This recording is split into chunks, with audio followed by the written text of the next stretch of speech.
she continued. "You seem like a good young man. Don't let anyone ruin your career before it starts." "Thank you, Ma," Knix said sincerely.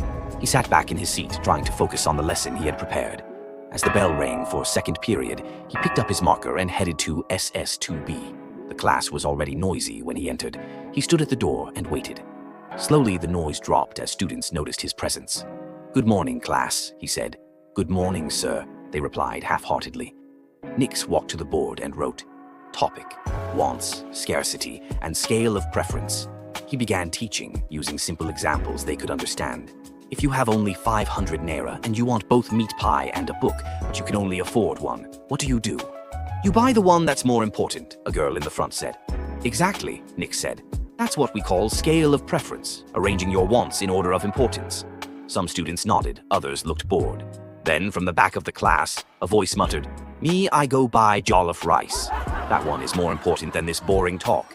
Laughter filled the class. Knix looked up. The voice came from a tall, dark-skinned boy slouched at the back. His school uniform was rough. One side of his shirt was untucked. He didn't look afraid. In fact, he looked challenging. "Who said that?" Knix asked, his voice firm but calm. The boy didn't answer, but the grin on his face widened. A student nearby whispered, "That's Zeta, sir." Knix stared at the boy for a moment. So this is him, he thought. Zeta stared right back. "I'm sure jollof rice is tasty," Knix said, "but I'll advise you to eat knowledge today. It lasts longer." The class chuckled again, this time at Zeta. His smile faded just a little. Knix continued the lesson, careful not to allow the distraction to derail him. But he noticed Zeta never brought out a notebook, never wrote a single word. He just sat there like a king on a throne, daring anyone to challenge him. The bell rang.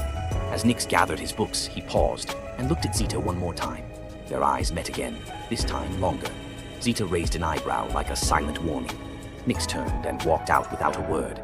Back in the staff room, he dropped into his seat and sighed.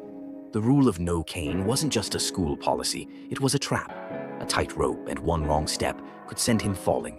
He opened his diary and wrote, "Second day, first taste of Zeta."